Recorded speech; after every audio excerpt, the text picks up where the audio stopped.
States of America and to the republic for which it stands, one nation, under God, indivisible, with liberty and justice for all.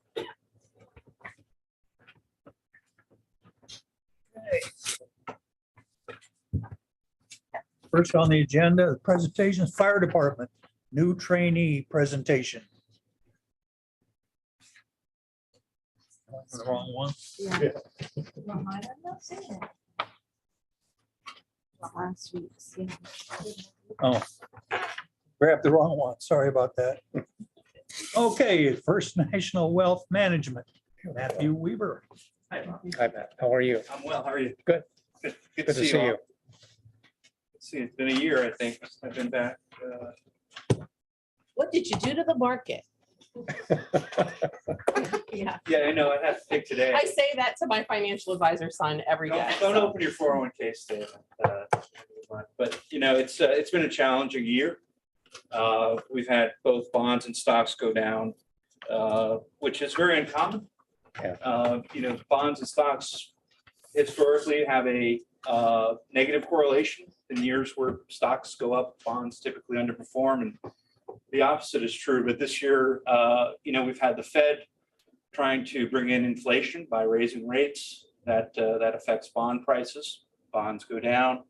The only place really to hide has been cash this year. But you know, the good thing is that despite the short-term pain, long-term having bond rates higher is going to be good for the town's portfolio.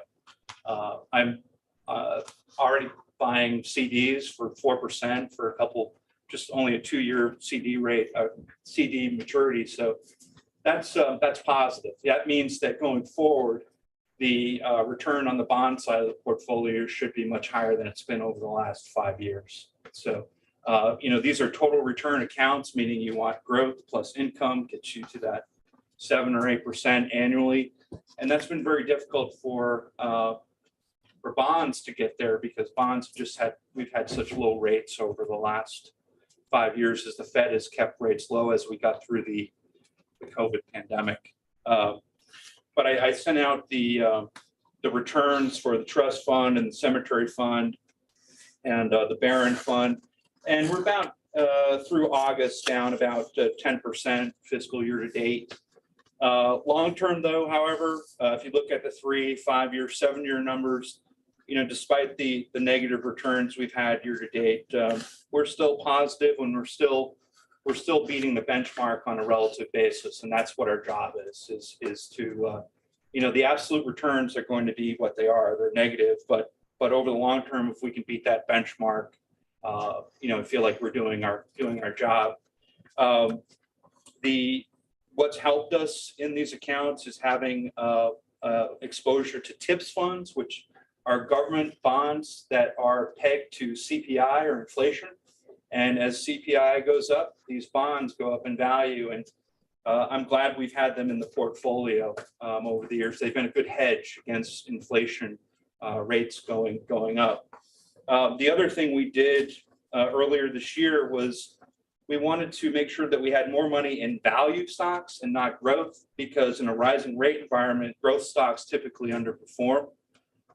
So by having that bias towards value, we wanted to make sure that you know, we want to beat the S&P 500 on a relative basis. So I wanted to go through the trust funds portfolio really quick for you. I won't go through all 3 accounts, but because they're invested similarly. So on the second page of this report here shows the trust funds, which ended July at just over $2 million. And when we took over this fund back, well, I'm going back a long time. I think it was 2007, 6. It was $1 million. So over that time frame, it's doubled in value for the town. Page 3 is the cash component at the top of the page, which we're getting up there. We're at a 2% yield on the cash, and I expect that cash yield to be closer to 4% by next year, which again is a good thing. That cash component has been sort of dead money, if you will, for a long time. I think at this time last year that the money market rate was 0.25. So we're doing better there. And going into the equity side of the portfolio, you'll see the Dodge and Cox Stock Fund, which is our value, large cap value fund, is 261,000, and that's a little bit more than the Fidelity Growth Fund at 200,000. So again, we're showing a bias towards value right now. I think it's it's important to stay invested in the market, but we try to make these strategic adjustments to the portfolio from time to time in order to provide value. And then on page 4 is the fixed income investments. And I mentioned the inflation protected bond fund, which is about halfway down the page. It's from Vanguard. There's about 157,000 there. We're keeping our exposure to bonds short. As you probably know, the yield curve now is inverted. So strange that your 2-year bond is actually a higher yield than the 10-year at this point. So to us, we're going to make sure that we stay short term. It doesn't make a lot of sense to buy a 10-year treasury bond when you can get a higher yield buying a 2-year treasury bond. Can I ask a quick question? Sorry. You're investing in bond funds. Bond funds and individual. Oh, okay. some So you individual have bonds. ladders of maturity that you're developing and Yes, keeping them short. keeping them short. Okay, you really can't do that with a fund. You can't do it with a fund. So, Yeah, and we're going to start migrating some of that money from the bond funds into a more of a ladder to a lot of the approach. maturities. That Yeah. makes sense. It makes sense. The bond funds are helpful in terms of liquidity. If I get a distribution request from PEG, we can take the money from both sides of the portfolio. I don't want to have to sell a bond if I have to distribute money to the town. We want to hold it to maturity. Yeah, I want to hold those maturity, but I want a bond fund in there in order to have that liquidity, because you sell it one day, you get the proceeds the next. Uh-huh. So that's why they're in there. And they also diversify using that TIPS fund and an international bond fund as well. So yeah, you're going to see more individual bonds in these portfolios going forward because, the rates are finally where they need to be, where, we can actually have a risk return scenario that makes sense for us. I just don't see going out 10 years makes a lot of sense at this point. So, yeah. So, it's been a tough year, but, I think going forward, these rates are going to be a good thing for the town to get higher rates on the deposit side and also on the wealth management side as well. So, So it's not all doom and gloom.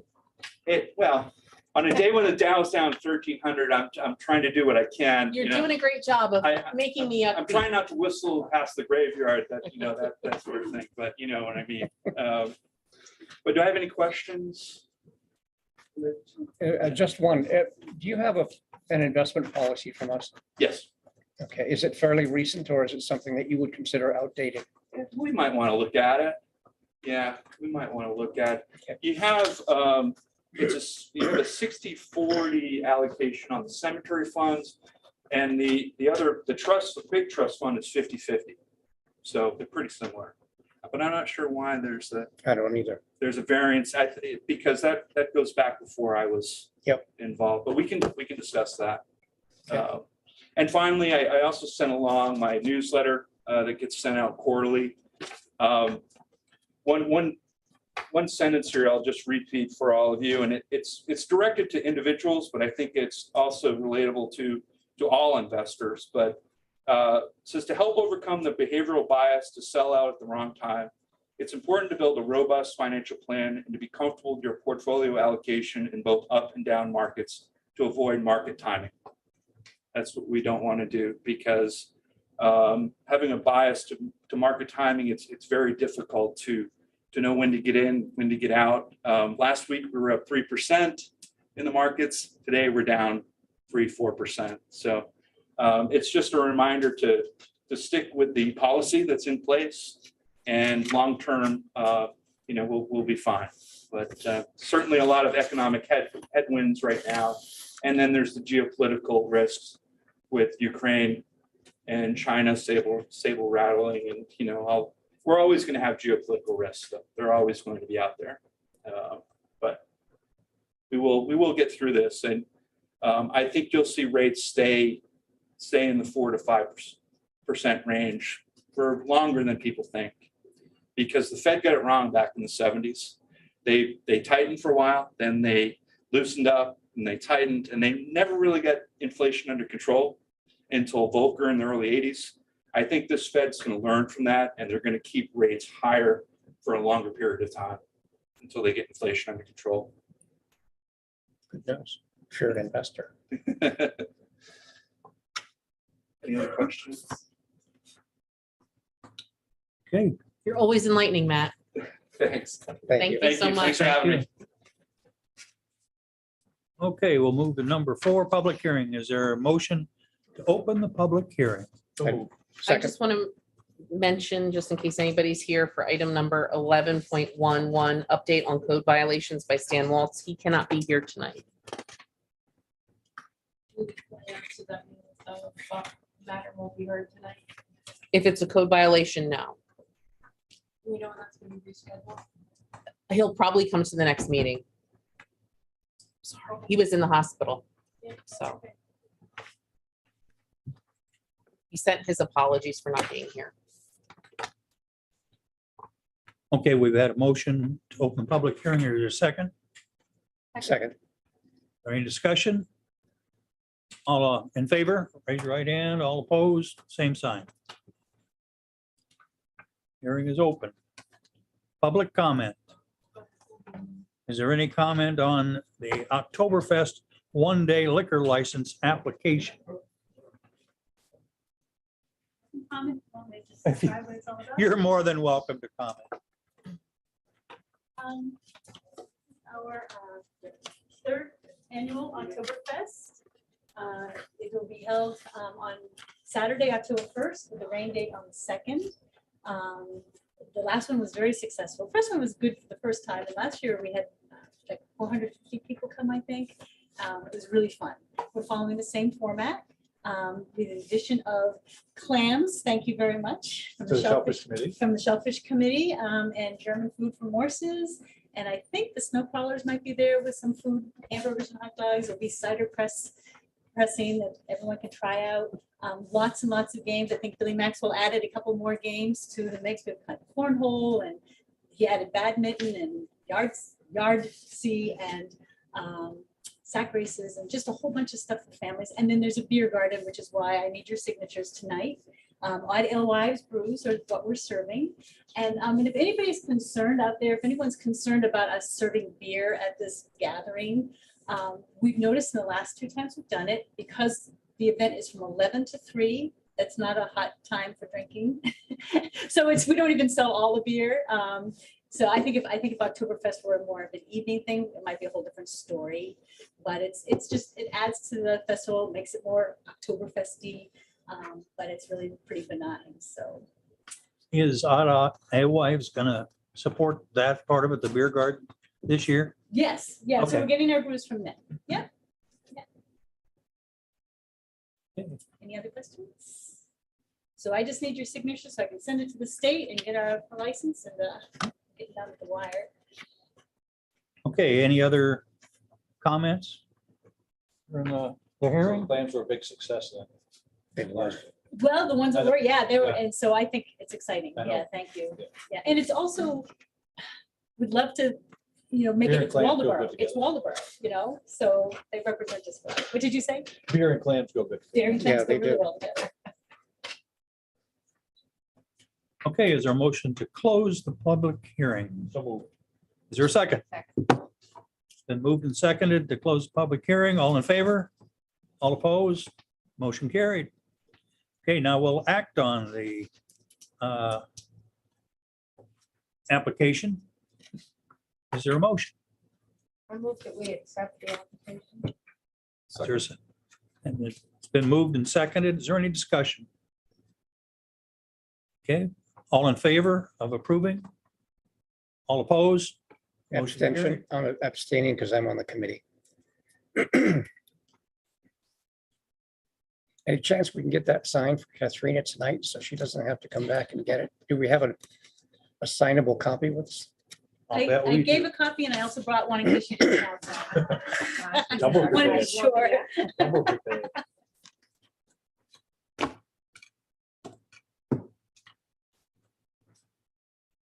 Yeah, it's got such a long name. Takes a while. It's a good German name. Or is it Austrian or Swiss? Yeah, it's German. There we go.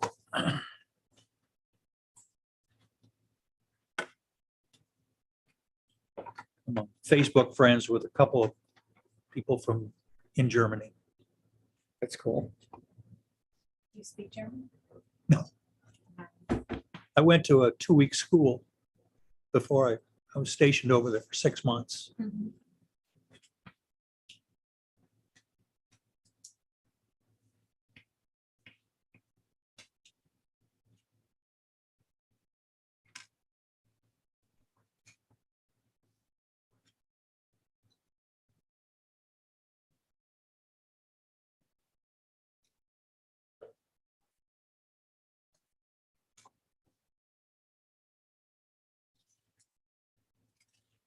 Are they doing the pumpkin painting for the kids? Yes, they're doing pumpkin painting, and we're gonna have a magician this year instead of the puppet guy, because we're just trying to mix it up a little bit, so, and he asked if it was okay if he made balloon animals for the kids. I said, is that okay? Sure, it's okay, I so need to make a copy. bring your kids. Yeah, they love the lots. They Yeah. love the painting. Thanks, Pam. Yeah, yeah, you have Spears Farm and Beth's Farm and School Arts Farm are all donating pumpkins, Great. yeah. She's just gonna make a copy of it. Okay, great, well, thank you very much. Thank you. Okay, thank you. Okay, are there any other adjustments to the agenda other than Abstain. dropping code violations? Hearing none. Citizen comments. I'm here mostly just to draw attention to the fact that the sign on Route 1 as you come from the south, that says Historic Waldeboro Village is a little inadequate. It's not accurate anymore. And I just think that it should be adjusted because it doesn't reflect well on the town. There aren't any more galleries. There's arguably no restaurants or shops. It's just something that's been bothering me for a while. So I saw Bob last week and he said that I should never tell you. Yeah. May I have your name? Christina, correct. Christina? Right. Thank you. No, we had talked about updating the signs a few months ago, and I just, with everything that else is going on, it's kind of dropped. Okay, anything Conservation Committee handling that? that I'm not sure? What are the You appointed signs that we're Steve talking Warren. about? Again? Do it separate, not the conservation commission, but Steve. Oh, just Right. something. Yeah. I remember doing it. I just don't remember if it's the committee or not. Yeah, I know we've checked it since. Yeah. You can find him about 6 AM up at the the gardens in town. Is it possible to think in terms of changeable signs? Because they do change. I mean, businesses come and go. What signs are we talking about? I'm sorry, I had to step out for a minute. The ones south of town and north of town, actually. There's The Waldeboro sign? some of the gallery signs. Village, it's right alongside the No. forest. Yeah, that was originally done by the Garden Club. They do not have the funds to replace it, so that would be a great use of some of the There you money go. that's on tonight to be Yep, discussed. we'll add it to the list. Thank you very much. Thank you. Thank you. I wasn't sure if you were talking about those or the blue signs with the business names on them. No, it's the, Okay, Brendan McGurl. See your name up on the TV. Are you prepared? There we go. There you You'll go. probably have comments on 10.2 too. Yeah, that's all I was here for. I was Brendan, I can't hear you. okay. Hold on, we got to get our,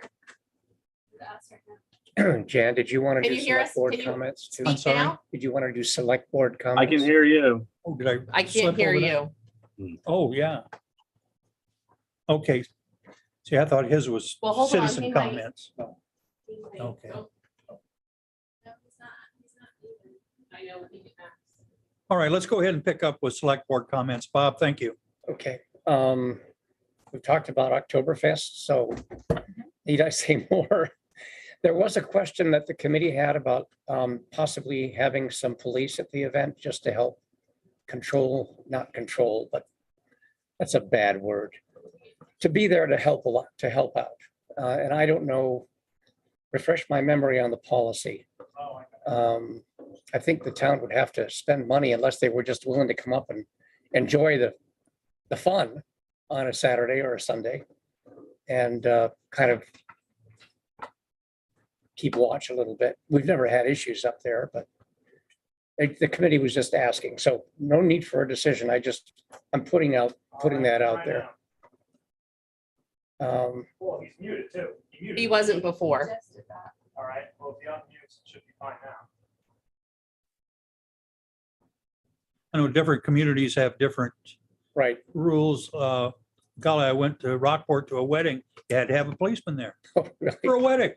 Yeah. No, I don't think we've ever, I don't think we've ever had them officially at the Oktoberfest. But I know sometimes they just come up and join in the fun. So So- can he not hear you? Or We couldn't hear him. He was All talking. right. Is it working now? Yeah. Yes. Great. Okay. I Sorry. was just here for 10.2, just listening in for now. Good. Glad we can hear you. Okay. Bob, anything else? Yeah, just a couple more things. The Great Art for Great Reads bidding will close at 10 o'clock on Friday evening. So if you've got your eye on something, just don't forget to go in and up the ante if you think you're going to lose your bid. And I just had a question. This is general information and Pam is here. I've read in the newspaper about frivolous questions being made of clerks in some of the communities in Maine. And I'm wondering whether we're having to deal with any of that. I'm glad to hear that. I've read similar things, but I haven't had that yet. Okay. And then at the last transfer station meeting, and Will wasn't able to be there for that. You had another commitment. We did bring up pay as you throw. And depending on how the select boards of the three communities react to that, if we don't get support, we're not gonna put it out there. But the question is being asked to, in Cushing and Friendship as well, what's the feeling of this board about pay as you throw? If we put something together as a transfer station committee, would you be behind it, neutral, or oppose it? And I'm asking for a vote. I'm just putting that out there as a general information question. So that's all I've got. We started taking up the uploads. We started yesterday. See one at the town landing. I think it was another good successful year. We saw a lot of seed on the cages. We pressure washed them this year versus scraped them down. That made a huge difference. I was killed quite a few seed last year by scraping the seed up the side of the cages. We tried something different this year. This was the auction for art and stuff like that. Right. Is that the same one that you? Yeah. told me about Yes. Delia's? Yeah, you and Glenn and Chuck are in one of the Delia's paintings. picture? Yeah. She did an awesome job. You did a beautiful job. Okay, Jan? Well, we had a visit from the food pantry and I just thought I'd bring that up since maybe they need a little bit of advertising. I have a friend who makes use of that. It found herself in a circumstance that unavoidable. And the food pantry came to her rescue and she at first was very upset to have to do that. And then within a week, she was so grateful that she went back and thanked everybody and told them how grateful she was to them. And we're very fortunate in this town to have a group of volunteers who work together to make sure that our community is fed. They work very hard. They're volunteers. It takes money to run a food pantry. And they're always there if you would like to donate something towards the food pantry, they would be more than happy to accept that. I was just gonna say something similar to what Jan did. From Food Bank. They're great folks and contribute, please do. And I also wanted to talk about, you may have seen in the news recently that in Acadia, they found the hemlock woolly adelgid. That's right. And we're dealing with that with our own forest, and have been for a while. But I just want to let people know that the Conservation Commission has taken proactive steps to combat that with the release of the beetles and trunk injections. And we're still trying to raise more money to try to do it again in the spring, because that's when you have to do these trunk injections to stop it. And I know that we're sitting around like $20,000 needed to raise, but we are being proactive, and it's a growing problem in the state. That's all I got. Okay, I don't have anything. Julie? I do not have anything other than what I had done in my written report, nothing to announce. Okay. All right, we'll move on to the consent calendar. Is there a motion to approve the consent calendar? It's been moved. Is your second? Second. Been moved and seconded that we approve the consent calendar. All in favor? Raise your right hand. Discussion. Sorry. Is there any discussion? All in favor, raise your right hand. All opposed, same sign. Motion carried. All right.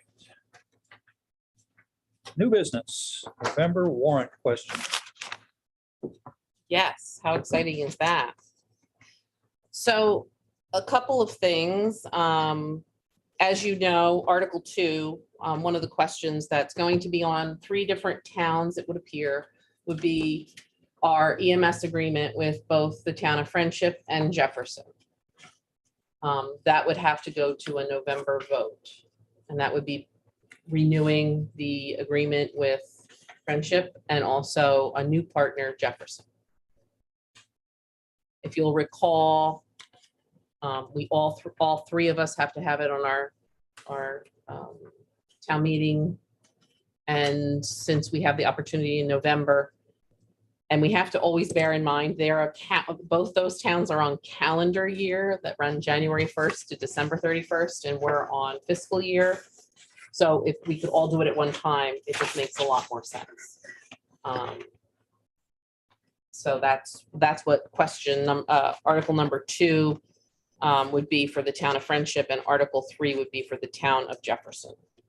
So those are those would read, to see if the town will vote to authorize the select board to negotiate and enter into an interlocal agreement under such terms and conditions as they deem advisable with the town of Jefferson, town of Friendship, for the cooperative use of the Waldeboro Emergency Medical Service. So Jefferson has. They've scheduled a town meeting. Okay. Yeah. Last I knew, they're still in negotiations. I will say we had Derek, Chief Booker, and I attended a meeting with a representative of their select board, fire chief, and another, I think it was, I forget his name, another member of the fire department, and their EMS first responders captain, I believe. And I think it was very productive. I think Chief Booker's done a phenomenal job of explaining the operational side of things.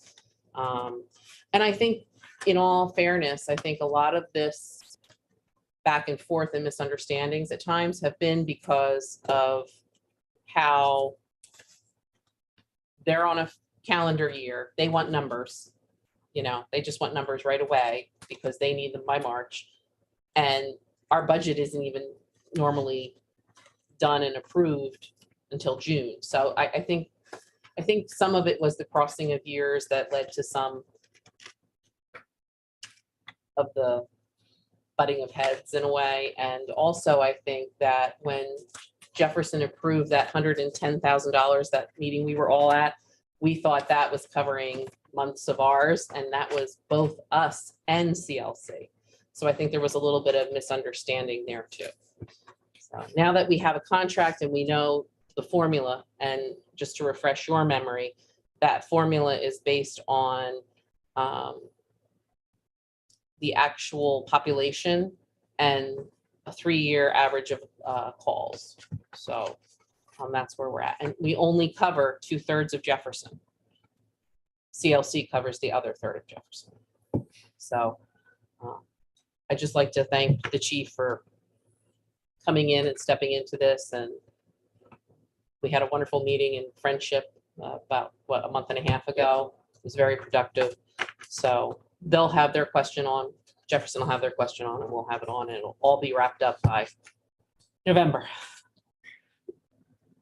Does the Jefferson agreement clarify whether that 2/3 is population or geographic? Or does it kind of It's population. work its way out? It is We're population. just gonna, there's no other real way to Right. do it. Max and I spent some time trying to figure out if there was a way to do that with GIS or the census tract maps, and there's just no, I talked with Nick at CLC, there's no easy way to do So that. they're okay with that. I believe so. Okay.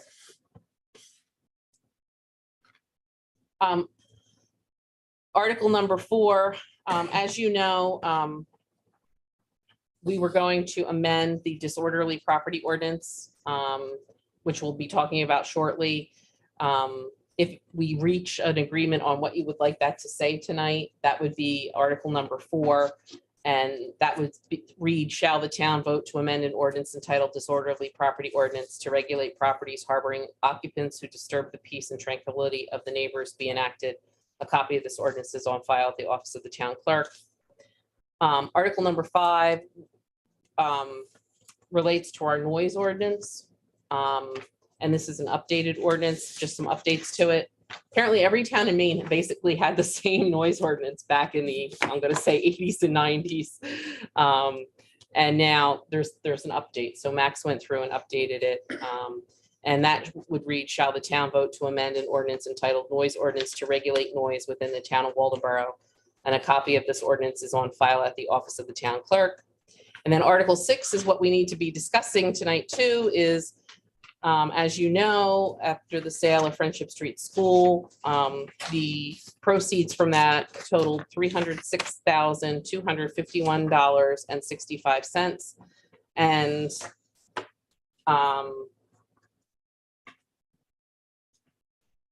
we have some leeway, the select board, I thought what you had, well, I know you had instructed me to come up with a list and also something we could present to the voters to vote upon. So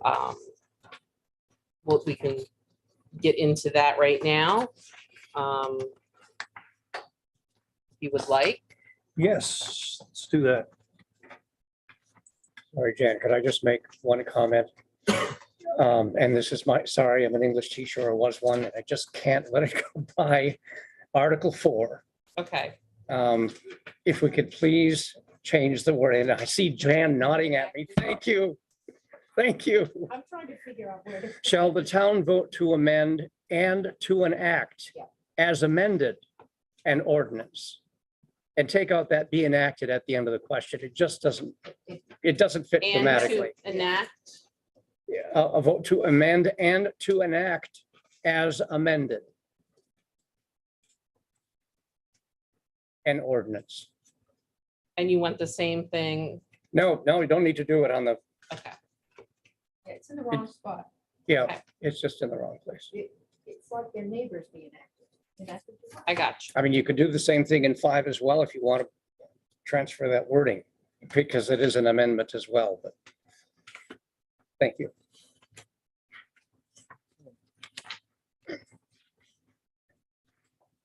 Anything else under 10.1? We just have to discuss the proceeds. Oh, I had a question on, are we gonna discuss the ordinance? then? Yes, that was 10.2. Okay. All right. Let's look at the next one.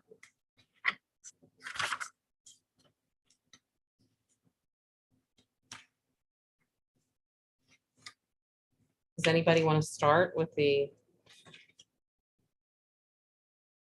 what your thoughts were on any of the suggestions? I think, I like to keep it simple. I got lost in the weeds on the property. No, on the, how to spend the proceeds from Oh, Friendship the Street proceeds. Oh, School. we're going, oh, okay.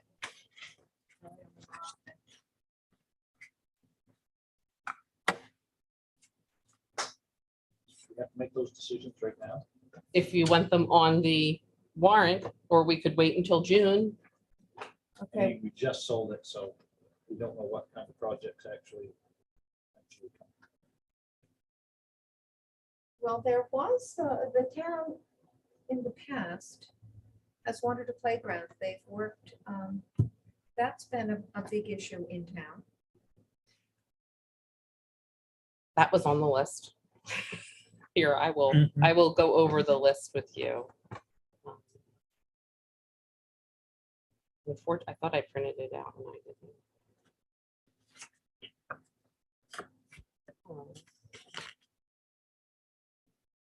Here it is. One consideration was the HVAC replacement here, and that was $254,960. An EV charging station up to $10,000. There's a couple of Conservation Commission projects.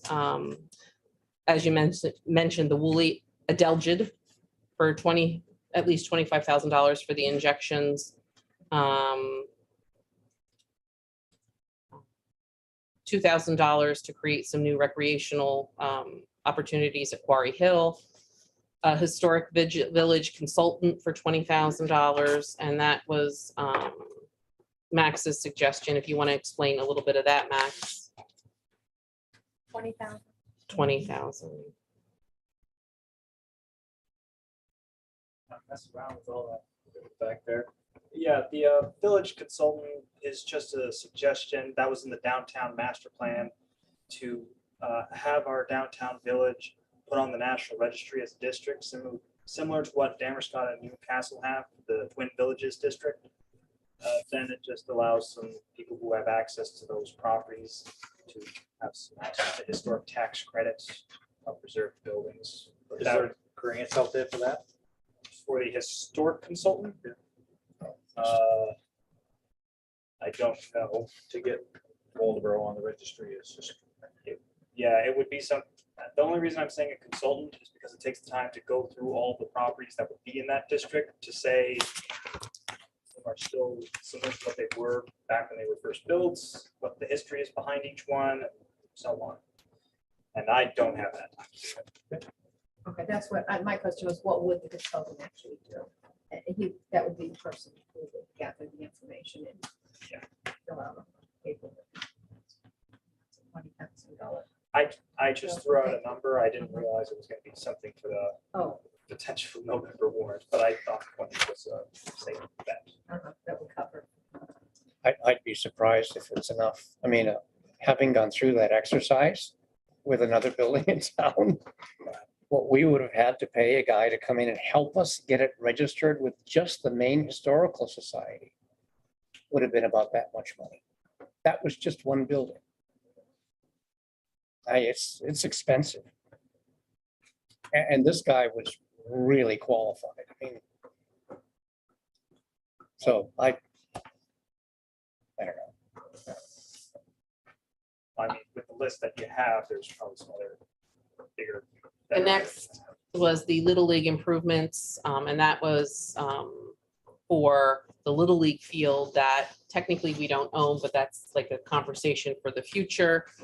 That was for $20,000. There was Max's idea of a revolving loan fund that he calls a crazy idea, that the funds could be used to create a local grant loan program for businesses, self-employed businesses, to make improvements so they can grow their business. 7 is if you realize, it's hard to believe, but the solar farm is almost reaching the time where we need to make a decision on what you would like to do with the solar farm up on the transfer station field. And the estimate needed would be $164,176, but we did agree to have an evaluator come in the contract, but that was what was placed in that line item.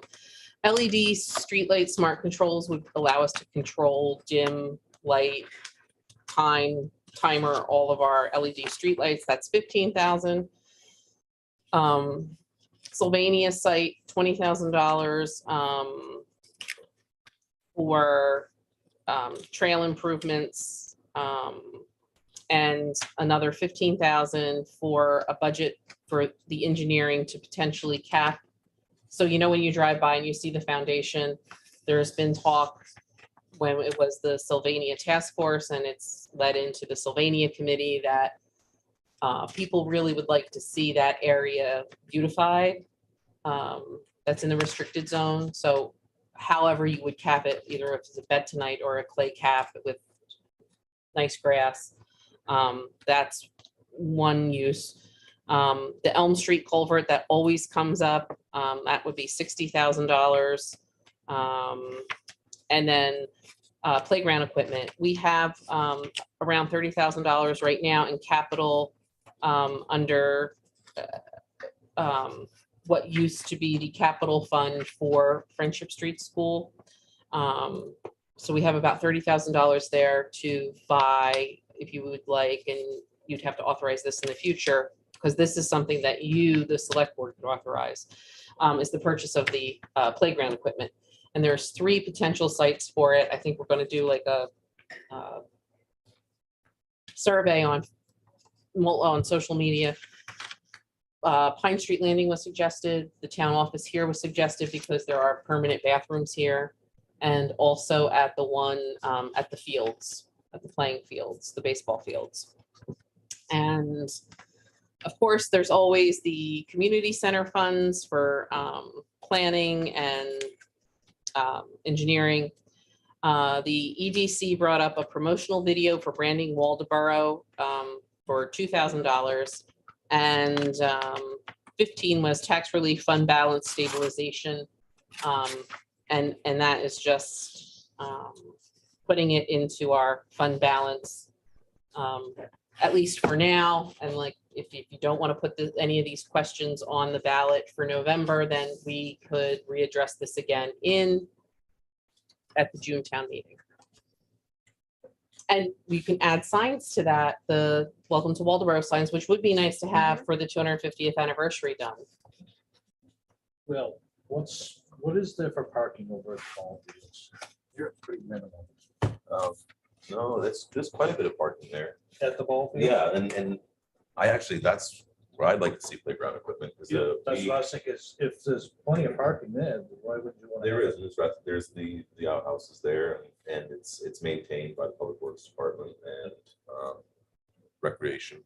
But just working there last week, a lot of people come there with kids and just walk around, play on the field already. So it's really a great spot. Yeah. Some people had reservations about that spot because of, there's already playground equipment at the school. But during school, you don't go on the playground equipment. Right. So. You've got young kids that may not be going to school. Right. And we might have enough money to do like something small here for like the toddlers, and then something that's more age appropriate over at the fields. I'd rather see it over there myself, if we have adequate parking. Now, I was always told that there was quite adequate parking for. So I think that would be a thing on the list as well, for make sure there's adequate parking there. Yeah. If we do have a playground. You can improve it a little bit. There's plenty of room there. I go there for soccer games, and there are lots of cars there. There's a parking lot if you enter to the right, and then they park all along the road. Yeah. All the way. But how getting in and out, is it? Oh, it's fine. There's a road. Yep. Yeah, they park on the side of the road. But there are lots of young children. When if I'm going to a soccer game, those parents have lots of children who are not. And they probably in use soccer game. the playground while they're watching. And you Yeah, can't exactly. see the school playground. Right, you need to see. That's right. Yeah, there's a place in Camden, one of the fields up there, I can't remember which one it is, has playground equipment. So when you take your family to watch a game, some of those kids who can't sit play on the equipment. Oh, I thought that was nice. How is it for trees over there? Is there cover, shade? Anything available like that? It's pretty open. And so I was wondering if we couldn't have a shelter or two, with a grill next to it, some picnic tables. So if people wanted to get in, grandma and grandpa wanted to get in the shade, watch the kids run around the track, something like that. The town, they put a lot into that property, and I'd like to see it be more than just. Yeah, it'd be baseball nice to field, see it really. used for lots of things. Yeah. Okay, I can work on that with Marcus. Yep. Are any of these items something you'd like to have for November? Is there anything that piques your interest? I'm interested in Sylvania. I think people would like to see something start there. I mean, there are lots of plans, but it's good to see something, and that seems like if one is doing it in phases, that would be an initial phase. And then people would see that, yes, there is going to be something. It's going to be used. Capping it. Right, the cap, yeah, capping. I don't have a problem with that. It looks, That's where the parade is gonna start. it looks a lot better than it has in the past, but Right, it's still, but it's could still- use improvement. That was turned all into fields and there's mold. It looked nice down across there, absolutely.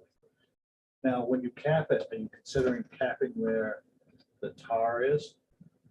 So we the should- beauty of this is we'd have to have an engineer answer all your questions on that. Because I'm not qualified, which is what, hence why we need the Just engineer. questions I have, just because if we do cap it and we have people go there to walk on the trails, where are they gonna park? I was always under the impression that there would be more, it would more or less be the foundation area, but like I said, it would depend on what the engineering was. It'd be good to have a plan where the parking is.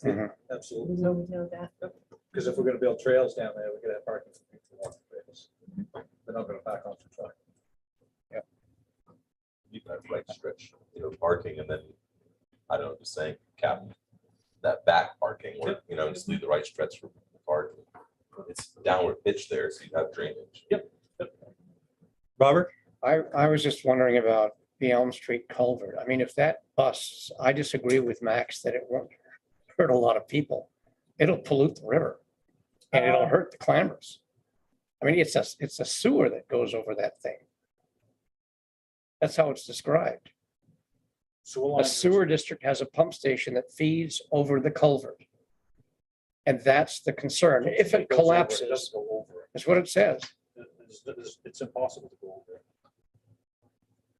Max, I have that wrong. okay, If you walk up to that culvert, because I live right there, I know you do. if you walk up that culvert, there's like this much dirt between the tar and the culvert, so. So why are we concerned about it then? I don't know why it's It- always been on the it's- list so for years. Part of it is that it's a weight limit thing. It's not the pump station that's in jeopardy. It's the culvert itself that's in jeopardy. But what makes it so expensive is that the water and sewer lines run under that. And that's why Under that the culvert. culvert is so high. So if we're gonna fix it, you've got We to, got to fix a lot of, that's why the Lot of number is stuff. so high, because it's not the culvert itself, it's not the pump station, it's what's underneath when you start digging it up. And if you're going to fix it, to be able to actually, and this really isn't our problem. This is something the state created and left for us when they did the re-culvert of Route 1. I've walked through the culvert myself. I have been in the culvert. And what happened is now and they also built it up so high that there's no fishway. So when we replace that culvert, it has to be a live bottom culvert to let the fish swim upstream. So there's C. Ron Brown, who is not a person. so this isn't a sewer district problem, it's a town The problem town, they're perfectly content with with their pump station. their pump station. It's our culvert that has the issue. So, Okay. and it's not their pump station. It's just, it's a line, it's a water line and a sewer line that go. It's just a very complicated thing that was created by what the state did. There used to be enough flow to blow through there. It's a very complicated issue, and it's something that's been in John Daigle's craw for a long time. Yeah, it's aging. I And mean, it is it's aging. rusting, and it's gonna become a weight issue, and it's only a matter of time. I mean, who knows when it could be that the fuel truck tries to go over there, Or plow plow truck, anything. I mean, it really, something we need to think about. I'd mark that as a priority. What's the cost on that one? $60,000. And Max is great about trying to get grants for it. I just think that ought to be marked as a priority, that's all. 60,000. And I agree with Sylvania too. I Well, think it's that- 150,000. Well, actually, it's 210,000, Yeah. but we can get a $150,000 grant, but our portion would be 60,000. Right, and that 210,000 was the estimate before COVID. I could have gone up. But yes, we would apply for a main DEP grant, which they're upping it to $150,000 right now, so that would be an ideal. So now's the time to apply. And the thing with that is when the state put the bigger culvert in on Jefferson Street, when they rebuilt it, they put a 5-foot culvert. So the max flow comes through there. And I've seen it up to Pretty the, wicked. almost to my house, Wow. because it lets so much water through from up above that it jammed up the culvert down below. Even though that's a big culvert, that's a 4-foot, maybe even a 5-foot culvert. I could But it- almost stand up, so I'd say it's $5. But I've had the water right to my house. So is part of the project going to require that we build something to retain the water on path instead of letting it stray? Bob, I have no, that's an engineering question. Okay, There's a lot of granite, stuff like that, that's just collapsed in. So I'm surprised the road has held up as long as it has. well, that's telling me we ought to take care of it. Well, I mean, there's only three households up there that are inhabited. Like Will said, a fuel truck could walk through there at any given You're time, done. go through. Yep. Then we'd have an issue with the river. Yep. With an oil spill. Well, the DEP grants due on November 17th after the election, so if this is something we do want to hold off until afterwards, I could apply for the grant, see if we get it, and then perhaps hold a special town meeting. if that's an Special town option. meeting. Yep. Could we handle all of this in a special town meeting? Does it have to be on the ballot in November? So the prior direction that the select board gave me was that you like to have it when you have the most voter turnout. So I think that's what, 3 on the list so far, the Elm Street Culvert, the Sylvania, Sylvania and the playground at the ball fields. Well, I have $30,000 already for the playground. Right. So we can start that. We can make phase 2 in the next question. But what do you think about the signs that were Yep. brought up for? I'm fine with that. I do not have a quote on that. But How are the welcome to Waldeboro signs, the actual big ones? Isn't that what she was talking about? No, she was talking about Well, this is No. historic the one village that district. says By the town historic forest. village, galleries, restaurants. That's what she was talking about because That's a state sign, isn't it? That's not our sign. it's up by the town forest. Yeah, that's I a have state, no that's idea. a state sign. That's not our sign. Yeah, our sign just says, welcome to Waldeboro, I thought she was talking about the signs on both ends that No. were just, in the brick. they don't say that stuff that she did. There is a sign up there that it tells what's in this historic we- village that Interpreted that isn't wrong. then. necessarily That's there. state. Yeah. That's state. I can call the state. Even though we know that we want to change it because it looks old. But Well, it should be accurate. That, she seemed to me anyway, that she was concerned about the accuracy of the sign. she was. Okay. I can, That could be a state issue. it's a state, there's a certain bureau that deals with that. But I do know that there is concern about the actual welcome to Waldeboro Right. signs. And they'd like them updated and looking a little Yes, and I know there's classy. some pointing that has to be done on them. I thought Steve Yeah. Warren had possibly come up with numbers for them. Do you remember? I remember one of them. I think they were $3,500 That's each. what I thought. $3,500 each, so there's $7,000 right there. And It would be good to see pictures to see exactly what they're going to be before. I was assuming they would be exactly what was there. Well, the people that talked to me would rather than not, they'd like a more, picture something more, but more like the Jefferson. Simple but classic. You know, the Jefferson one that's by, if you're coming from Augusta and you Yeah, turn, there's one that's That's green, right. I believe, green and white or something like that. it has gold Yes, lettering. gold, Yeah. Gold gold. lettering, simple. It's a simple, but nice, large, simple So but when you come down nice. 32, Comes So, down 32. I don't think we have to worry about the design tonight, Uh-huh. right, just allocation. but the allocation. Well, my worry is sign, we have a sign out front that nobody really saw. The select board did not see it before it went up and it caused lots of controversy. If you recall. I inherited that sign and had to put it up, so I remember the controversy very well. Don't want to go there again. Okay.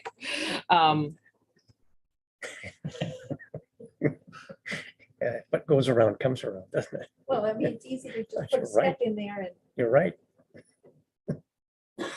So I can put those 3 questions on, and that would be $145,500.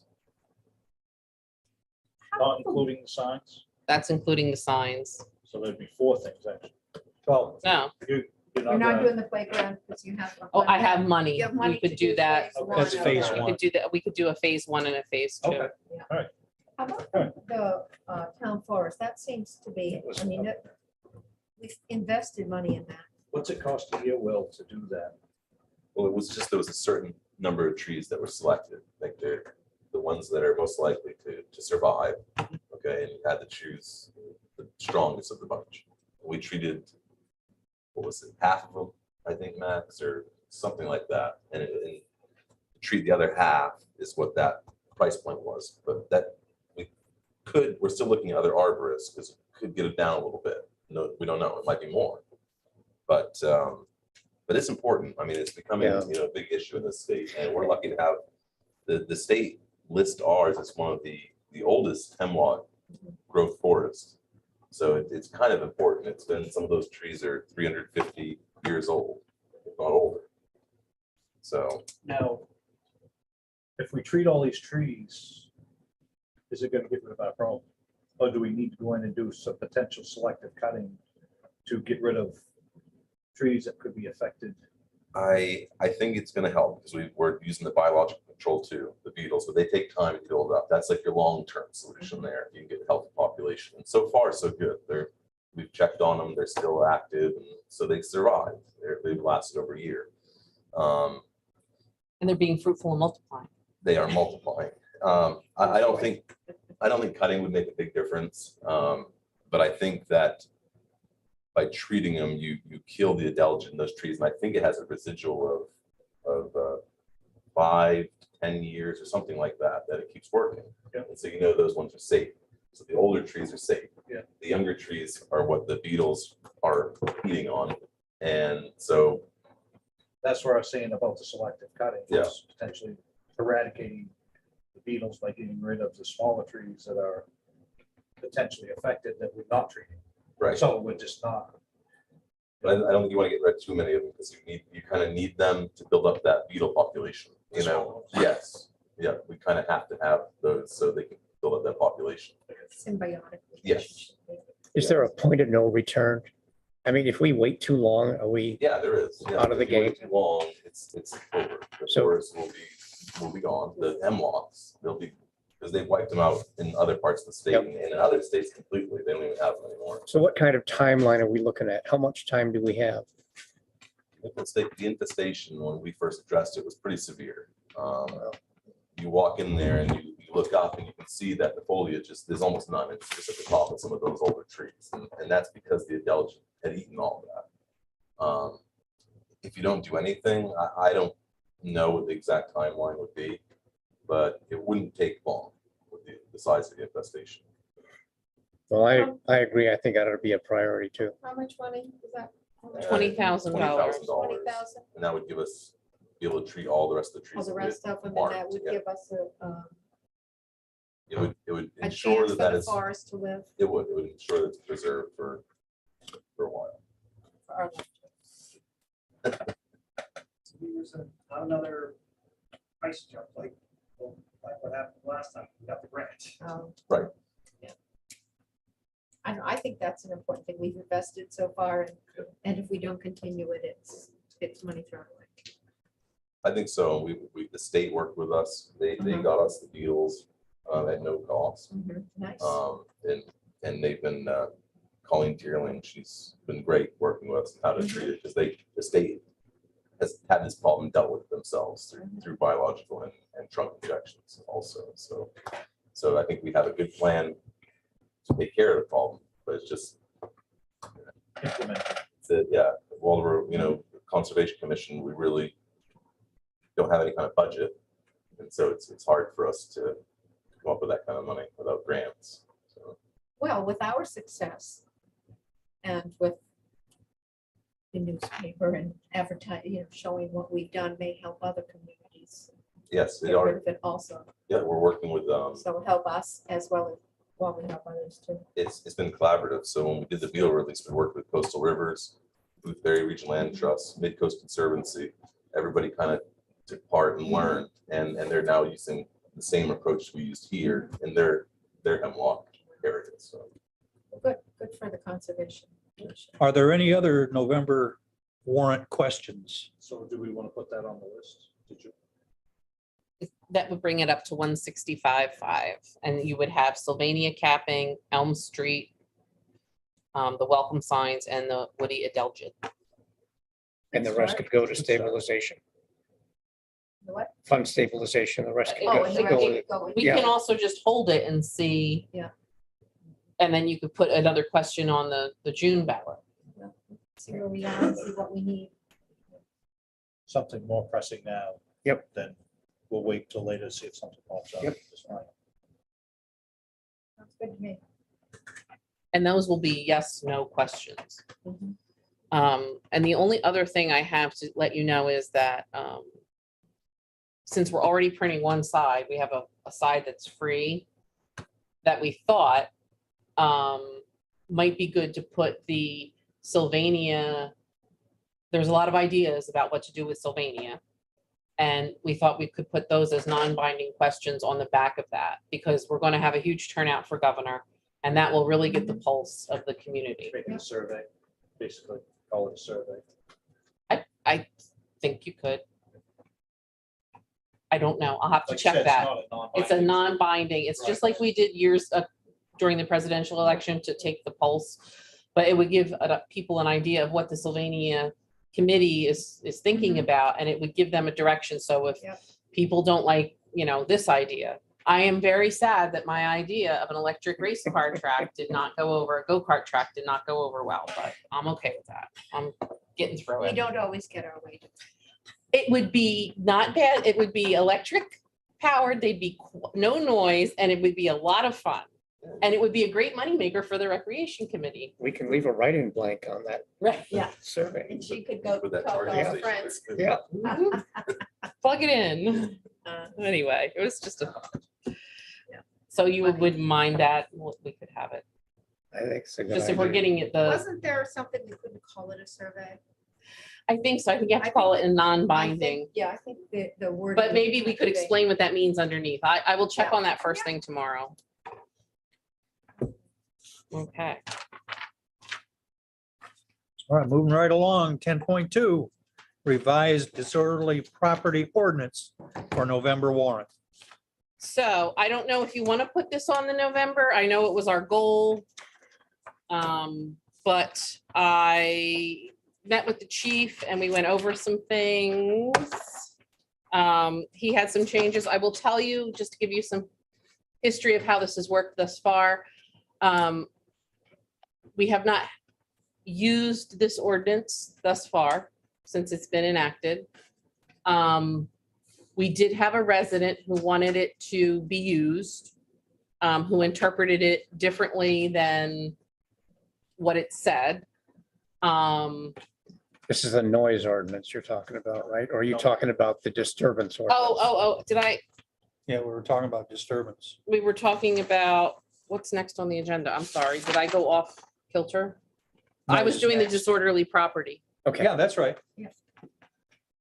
So we had one resident who was interpreted that it would be his idea of what was disturbing to him.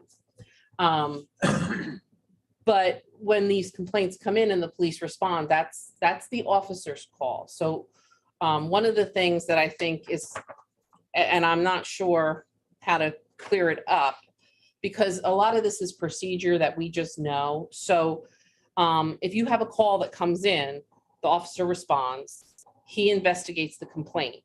It will either be founded or unfounded.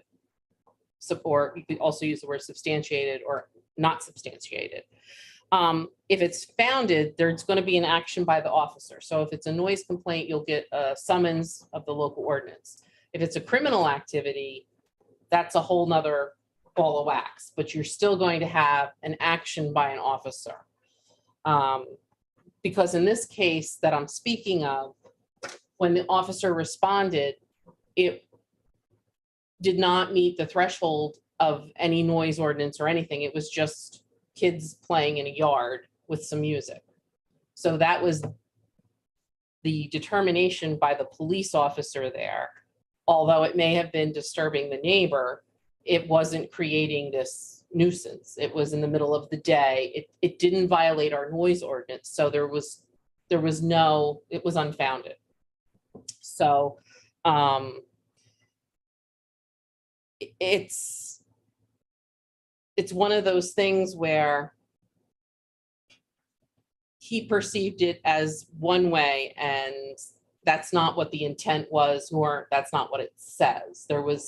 We can't enforce something just because the neighbor says, I don't like this. There has to be something founded to it. So whether it's a noise or ordinance violation or something under the criminal statute, that's what determines whether or not we can do anything. So I just wanted to give you that one example because that's the only example I have to give you thus far. When we went through it,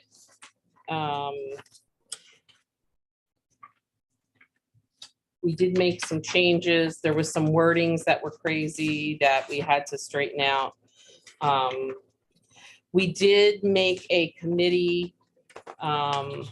We added, like in the first 15.4 in definitions, we added loud music pursuant to the Waldeboro Land Use Ordinance, Chapter 7, which is going to go by, it goes by decibels, just so you're aware of that, which you'll see coming up. We also put in, and Brendan, I think, is here too. He's on screen. Hi, Brendan. We added one of the things that Brendan brought up, and the chief and I agreed, the disorderly property review committee. Because I think one of the things too that happened, and when Brendan and I had a conversation, one of the things that came up was the chief shouldn't have the sole authority to declare a disorderly property. So as I explained to him, well, he wouldn't make that decision in a vacuum. He'd consult with this person, and this person. So this really actually says who that committee would be. And I know, Bob, you brought up a question about declaring the event.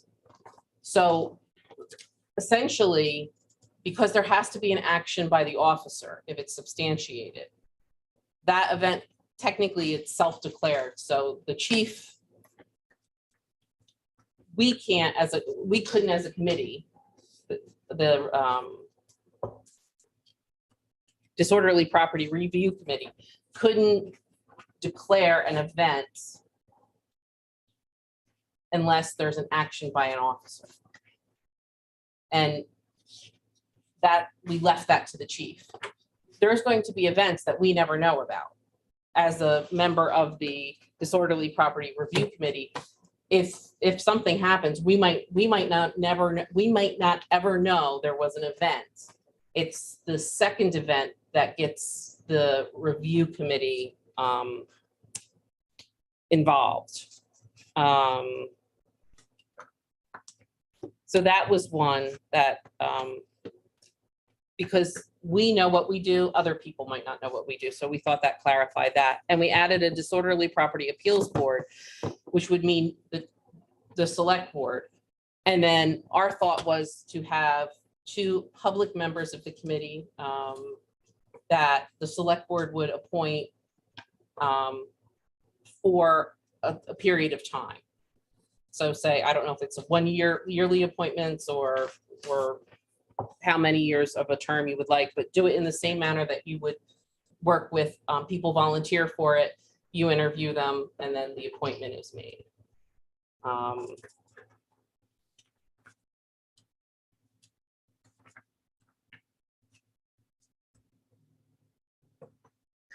I'm just wondering, you sent me Title 17, which I thought was really helpful. It's a state law. I was going to get into that. It deals with disorderly conduct. Right. Well, it is very helpful. And Brendan actually, I keep using your name, Brendan. Brendan actually brought it up to me. And I was going to go through his comments Okay. in a little bit. Yep. But one of the other things Brendan brought up is, when does the tenant know? So if we're noticing like the owner that it's a disorderly property, we should also let the tenant know that it's been deemed a disorderly property. So I thought that was good too. So now if the owner wishes to appeal a decision, they can come before the select board and the two public members to do that.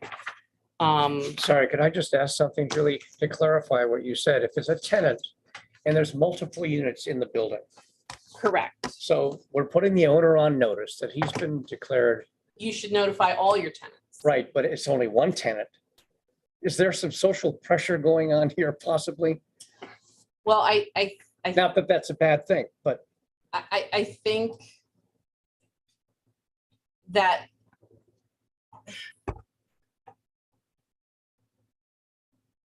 I don't know, to be honest with you. I mean, I can see both sides of that argument.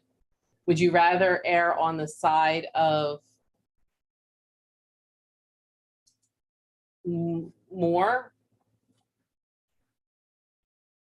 Do you think the appeals board would get a better feel of what's going on if they heard from all the tenants? But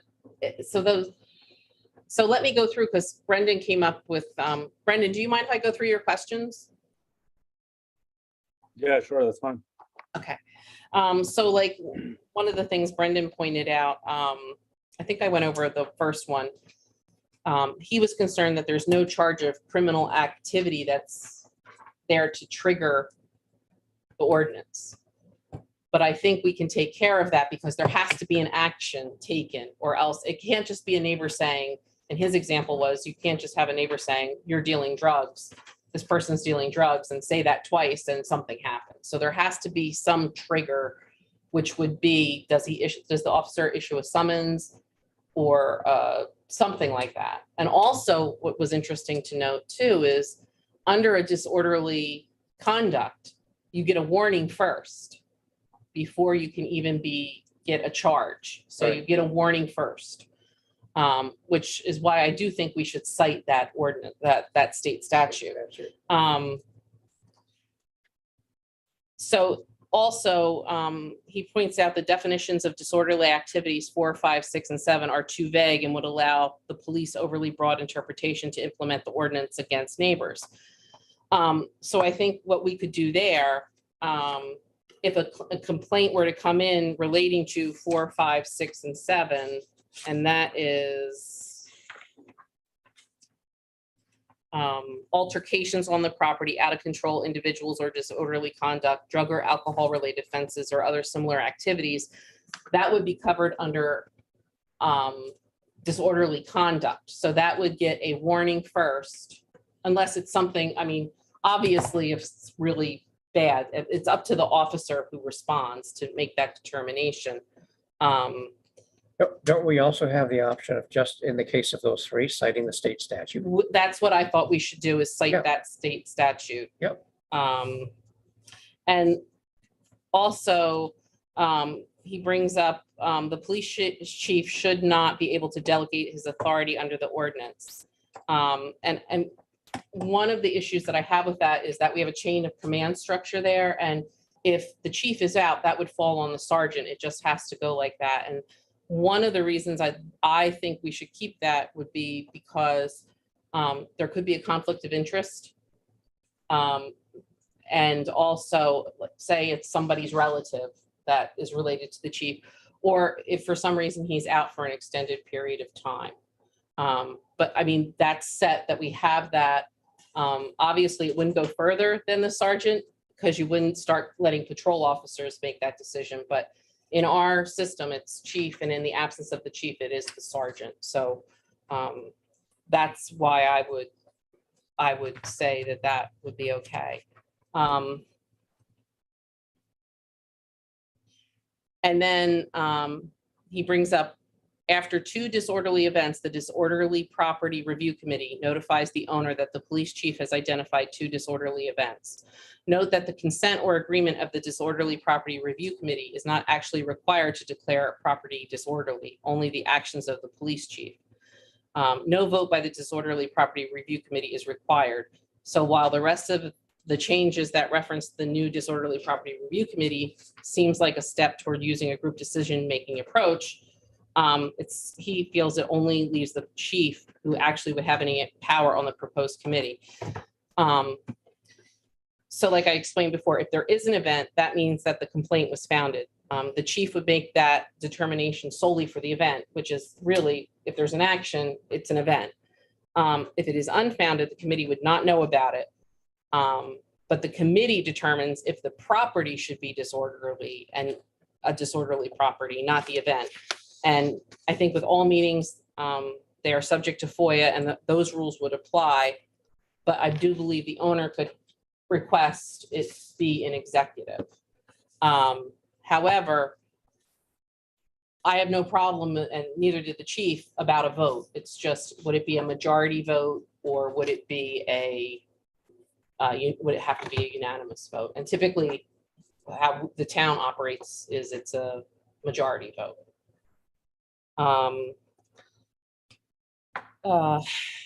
The definition of disorderly property still has the 2 visits in 180-day threshold.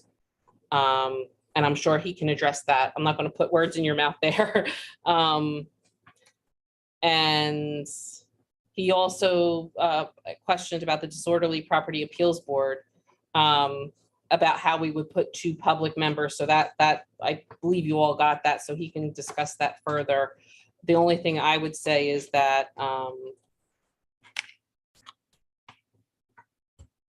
he, as far as the 2 members on the board for the public, that would go through our typical process. And about the appeals hearings being in public, I think we could have them in public, but again, I think they would be subject if the person wanted to go into executive, because there could be sensitive subjects being discussed. I talked about the vote, and there he brings up that there is no definition of a disorderly persons. So that's where we can cite the statute and make it disorderly conduct. And then he brought up about the right to appeal only to the owner and not extend the same right to a tenant. So I talked to the chief about this. So if somebody was to get the disorderly property notice, should the tenant be able to appeal that too? So we have no jurisdiction. So if somebody has a disorderly conduct charge, they can't really appeal that charge. We have no jurisdiction because it's a state statute. Could they appeal, though, the disorderly property part of it? I guess essentially they could. So should it be the owner or the tenant can appeal it? Well, I don't know how you would feel about that. So that's something else you'd have to discuss. And I'm sure he'll talk to you about penalties. Did I do an okay job of summarizing? Sure. Okay.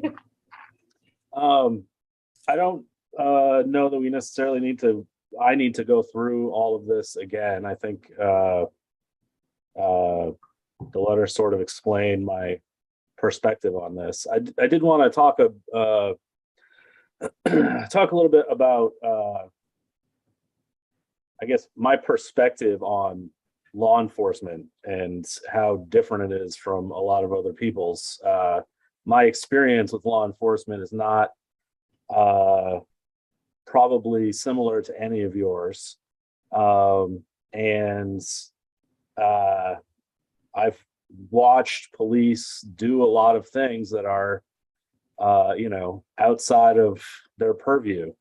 And in my experience, a lot of times what happens is when you leave something vague and open for abuse, abuse will happen. This is not limited to police. I went to business school. They teach you all about organizing, setting up to the structure inside of your organization so that, the accountability exists and abuse can't happen. That's the whole point of my comments about this. The way that this is set up, it's really easy to war game against this and see ways that the disorderly property ordinance, especially as originally written, could be abused.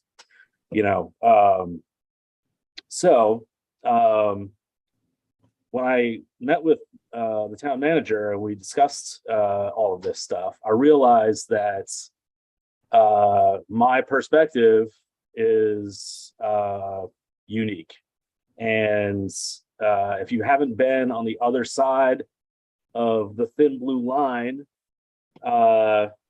you sometimes don't understand. And the conversation eventually got to a point with the town manager where I started explaining this perspective, and she realized, oh, people could do the wrong thing here. It's like, yes, that is the point. And I don't know anyone on the police force.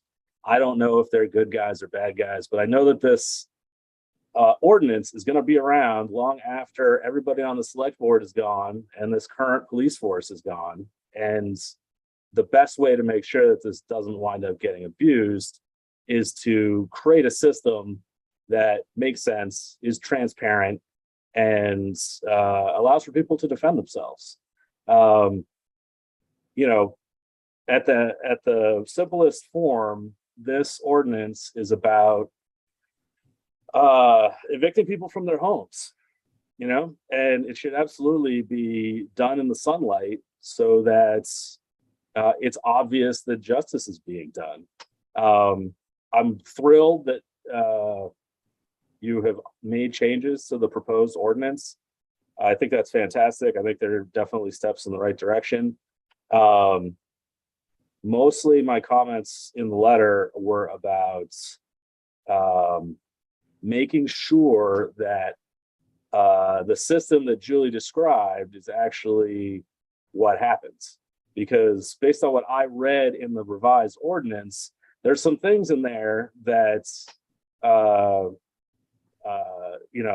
like Julie explained to me when we met, we would just do this because that's how we do things.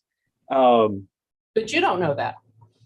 And that's not what the statute says, the ordinance says. Right. It doesn't say that we're going to get together and have a heartfelt discussion about this. It just says the police chief has the sole discretion to employ this. There's no hearings required. The 2 visits in 180 days is dramatically lower than any of the other disorderly property ordinances that I looked at when I first started studying this thing. And I had to go and sit and watch 90 minutes of the planning board meeting from January 8th, 2020, because we had Mr. Bess coming back to the planning board to again try to get some changes made. And so I sat through and watched that, and it was really easy to see the seeds of the disorderly property ordinance being planted in that meeting, where you had a landlord who didn't want to be a bad landlord, but he didn't have the ability to evict problem tenants out of his trailer park.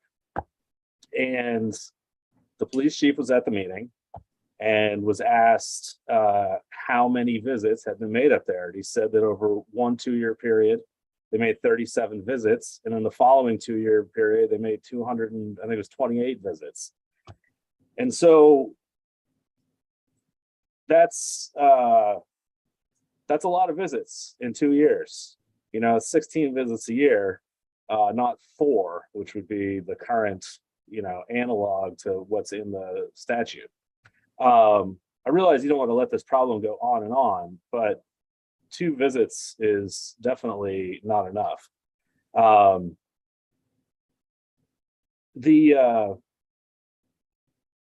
It just doesn't seem like I have a lot of problems with the whole concept. Like, to me, it should not be the town's business to,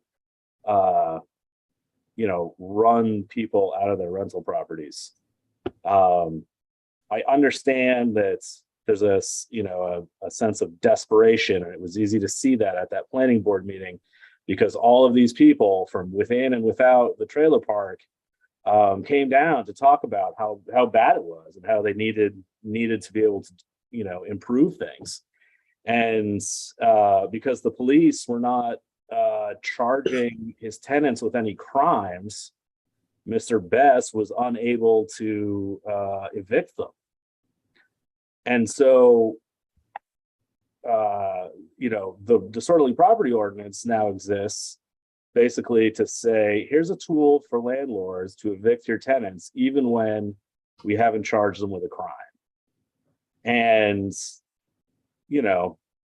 I can sort of understand how this could be used effectively, but this is really a system that's ripe for abuse, and I really appreciate your efforts to put some guardrails on this.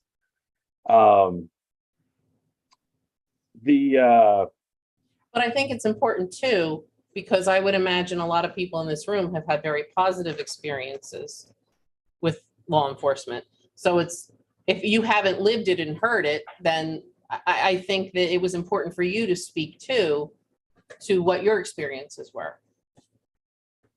Yeah, I grew up poor, being hassled by the police. It wasn't Waldoboro police, but it was Knox County Sheriff's Department. And I could tell you stories for hours of, unethical things that I've seen police do in Knox County. It happens all the time. People are people, nobody is perfect. And we might call all our police heroes, but they're not all heroes every day.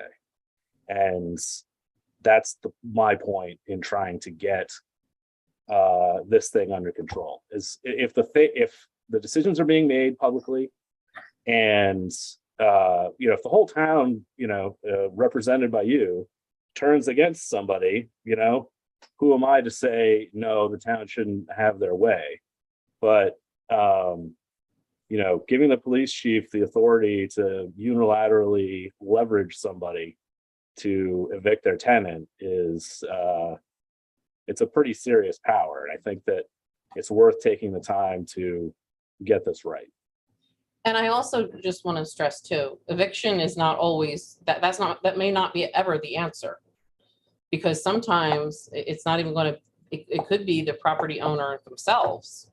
You're not going to evict them, but I think it gives them a plan, even if it's recognition by a tenant who may not it could be something as simple as, and I've had this in my prior experience as a town manager, where people have had loud parties on consecutive weekends or things like that, and we've had to address them, and it came down to having a discussion with them and saying, do you realize that in the last 3 weeks, the police gave you a warning each Saturday night, they came back again, were nice to you, and then there was this neighborhood issue. Sometimes people don't even realize that's happening. So I don't want everybody to think it's just going automatically to eviction, and I don't think that's anybody's goal, but I think we're trying to make people aware of what's going on. And sometimes even the landlord may not know what's going on. So it gives them the opportunity to find out what's going on. But I do agree with you with including the tenant in that, because I do think it's important that other people know what's going on. So. Bob has a question. I like the fact that there's a process in the revision that the police officer really can't act unilaterally. He's got to have, on the second offense, he's got to answer to the committee. He's not making a decision. If I'm understanding what you're So saying, the police officer who answers the call always makes the decision Yes. of whether of classification, but he doesn't make the decision to make it a disorderly as to property. consequences. No, he No. doesn't make The consequences come from the committee and can be appealed. for a disorderly property. Correct. That's all I'm talking about. We're talking about the disorderly property ordinance here. So that process is in place or would be in place. Correct. And I'm probably naive, but I do have, living in Waldeboro, I do have faith in a process like that. I think people tend to get a fair shake when they're confronted with adversity of that nature. They're listened to. And not always understood, but they're listened to. And they legally, if the ordinance goes through, have recourse. Someone isn't being arbitrary. So I think the concept is a good one.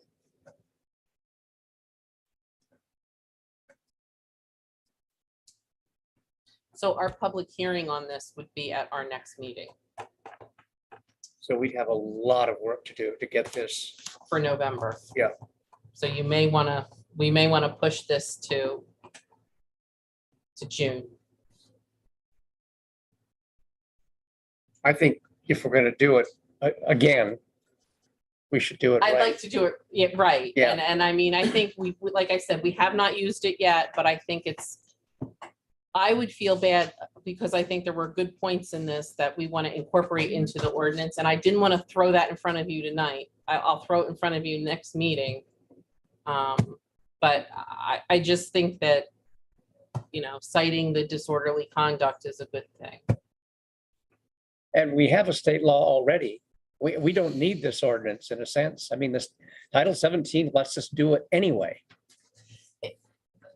Yeah, to a degree, yes. It's there. And I think part of the problem was too, is it's not that the police officers weren't charging people, but sometimes, especially during COVID, you have a charge, you take somebody, they weren't taking people into custody, they were releasing on their own recognizance. So some of those stories that Brendan's referring to at that meeting were, well, this happened 3 times in one night, where it's very possible they were taken away and then they returned an hour and a half later and then they were taken away again and then they came back. So, I mean, some of that is not, anybody exaggerating that. That is very possible that did happen during those time periods. So I think it's important that we keep in mind the community, the residents in the neighborhood. Living in a neighborhood, I don't live in a neighborhood like that, but I have family who has lived in a neighborhood where there were lots of things that were very loud and dangerous, and with families, with children around it. My relative thought it was not a safe situation. And the landlord in that case was off the premises and didn't particularly care. Was only concerned about getting that monthly check. And so, there was one instance where the neighborhood suffered. The children in the neighborhood suffered. Any other discussion? I'd move we table this until we have something we're Is there a second? comfortable with. During discussion? All in favor of tabling this? All opposed? Motion carried. Where did this come from? Which town? I don't, you asked me and I don't remember. Originally, it's down south. It's on the tip of my tongue. Just curious. 10.3 revised noise ordinance for November warrant. So what you have in front of you is the noise ordinance. And I believe it was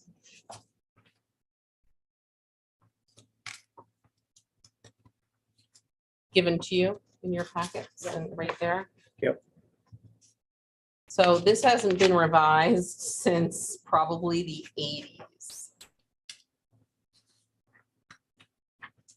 So Max went through and made some changes so it reflects what is in our current land use ordinance.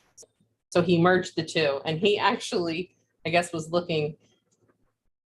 I gave him our ordinance, and he had found an ordinance similar, and it was like, it's like the same wording. And I'm thinking, well, it was probably a MMA ordinance that all the towns adopted back in the 80s. Had to update. So. So are there changes in the decibels at all? What it was? I've been dealing with a lot of decibels. I believe that reflects what is in our current land use ordinance, yes.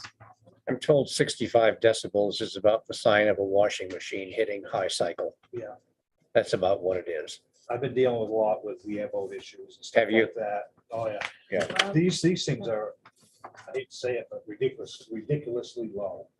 You can be running a skill saw and be over these. You can run a weed whacker and be over these. You know, and it just blows my mind. Well, during COVID, I had, and Stan came out, and I don't know what the final judgment was, but there was in my neighborhood on Sunday morning, during COVID, they had church outside. And I am a churchgoer, but on Sunday morning, at a certain hour, in my windows, in my house, I could hear. It was angry. And it was most unpleasant. I had to go in and close the windows, or I was right in the middle of it, and it was down the street from me. I don't know if that. I believe it was amplified, probably. It was, well, they were outside, and there was, the guy had a loudspeaker, of course, and there were people sitting in their cars and whatnot. But it went on every Sunday, and it went further down from me, further away, but it was so loud, and because it was angry, you know, it was, I don't know, it was most unpleasant, and Stan went down to measure, and there were other, like, went to measure to see if. Yeah, Stan is certified. Yeah, He has the machine. Yeah, that he was taken That's down. that's what we do. Yes, he does. We do. Yeah. Yeah. That's good stuff. So he, and I have no idea what happened. He talked to the person, and maybe that's all. It did get better, and now that they're inside, it's no problem at all inside. But boy, I'm shocked to have that in my house. I couldn't even listen to TV from the noise that was coming in my window. I was quite surprised. Like I said, this just mirrors what is already in our land use ordinance. I'd be interested hasn't in been really finding an out what issue. he found. Huh? I would be interested in finding out if this place was over this. Yeah, you'd have to, Yeah, you'd he have, would know. you'd have to talk to Stan. Yeah, yeah. You're really impressed with what's potentially coming from the airboats. From the what? Airboats. Is that The really laws. loud? On the water? Yeah. When noise travels on water, it makes it even louder. Yeah. Well, they're gonna be above these. Yeah, but it's only 4 in the morning and people go bananas. Actually, there's gonna be a restriction on that, potentially. No earlier than 6:30. No earlier than 6:30. That's a good time. But to I do thought, it. I didn't think that was something that we regulated. That's a No, state we can't. regulation. We No. cannot regulate that. So it This doesn't is- fall under this at That all. doesn't fall under But this. this here, because they tested, I don't know, 60 sites. And, you know, with lawnmowers, weed whackers, skill saws, all this stuff was above and beyond this. So, you know, if you wanted to enforce it, this would be. But I think it's, again, in our, I know we don't well, typically, this is an issue, but it's typically not an issue. Typically, our issues with noise relate to at night Night, loud music. or people starting something too early in the morning. And there are times we get complaints that just are odd. That really don't fit. Again, it's the officer and Stan's discretion to some degree too. And we always give people warnings on this. This isn't something where we show up and they just. If you want to wait on this, we can wait on this one too. It just was because it tied into the original ordinance and there was a lot of discussion about this, just that it hadn't been overhauled. And that we have two different sets of standards, one in the land use ordinance and one in our noise ordinance. I'd put this forward. I think it's very straightforward. It's well-written. It's been used in other communities. The decibel levels really haven't changed. They're pretty much the same. And things are getting quieter now that people are using battery-powered stuff instead of two-cycle engine-powered stuff. And it's there as a moderator, if you will. People are aware that it's something they need to be cognizant of so they don't drive their neighbors nuts. I don't think that's unreasonable. Make a motion. I'll make the motion that we go ahead and put this on the warrant in November. Is there a second? Is there a second? Motion died. No second. That's fine. I just know. I haven't had a chance to read it. Fair enough. We'll make For it next this, time. for this month, it's Yeah, we'll try it next time. Well, we can put it on for, we can have more discussion about it and put Should we it on. table it till the next meeting? Can I make a motion to do that? Yeah. Yeah, okay. I move to table it till the next meeting. all right. Is there a second? All right. Any discussion? All in favor? All opposed? Motion carried. Oh, thank you. Okay. Moving right along here. That takes us to property bid awards. Okay, two things. 914 Old Augusta Road. They come to their senses. So the issue becomes, I'm still waiting for the attorney. The issue with this is that there is a restitution lien on the property. And our attorney is working with the AUSA to discuss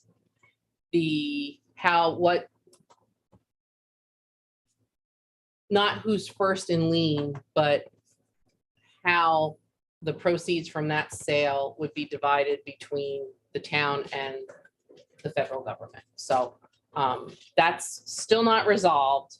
But hopefully by the next meeting, there was some, it was the holiday Labor Day weekend. So the attorney and the AUSA were both out of the office at different times. So I could not get an answer for you.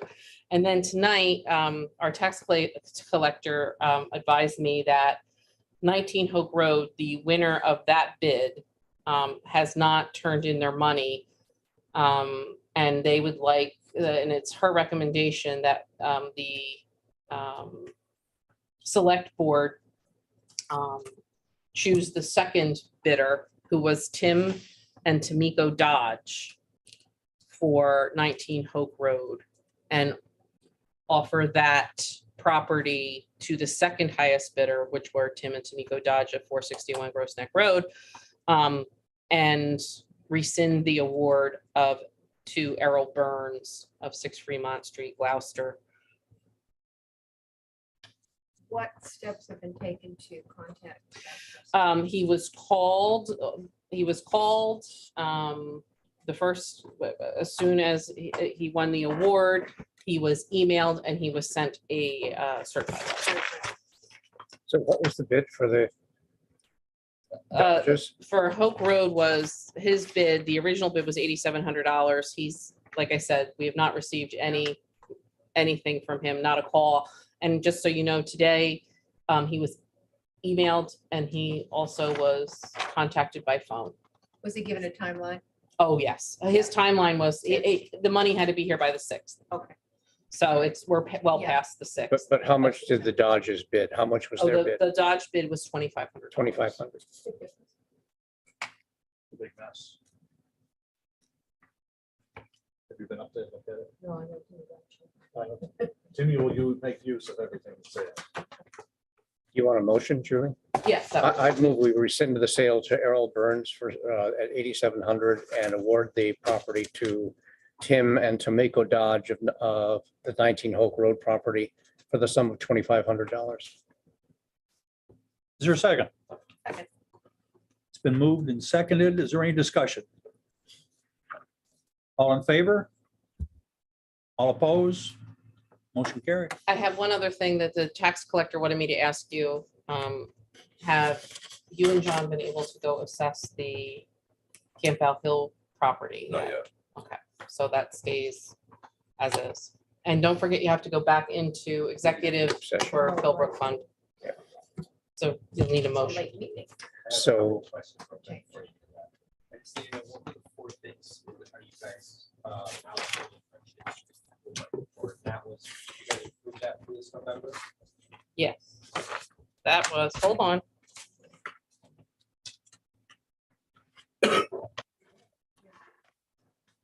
No, I got it's the culvert, the Elm Street Culvert. the Adelgit, Sylvania. And was it the playground? No. No, Signs. the signs. And Yeah, the, The Woody Uh, Adelgid. yes. the woolly Adelgit, yeah. Woolly. And what, Woolly wool. what trees and David from that? Hemlocks, Hemlocks are native. Ancient hemlock. ancient hemlock. Not just regular. Or it's top of the hill. Top of the hill. Town forest. We take care of our Across from, elderly. across the wood lilies. So it's the Sylvania, Okay, go ahead. so it's the Sylvania Engineering study. Foundation Engineering for capping. The amount of 15,000. Elm Street Culvert replacement, which would be $60,000, which would be our grant, our portion is hopefully the other 150 will be a grant. New welcome signs for 7,500, and then the Woody Adelgid for 20,000, for a total of 165,500. What do you guys think with the Woody Adelgid to come back and what are you? I can give you contact information for the head of the conservation commission as all that information. You think Coast Conservancy?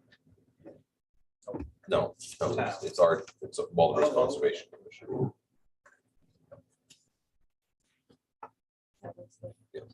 Sure, that's all that.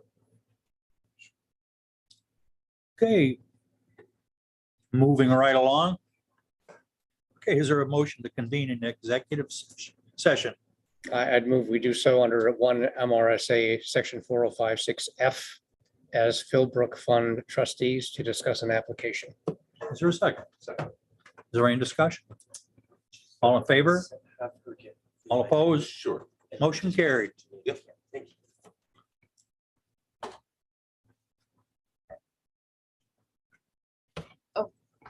Let me turn us off. Sorry.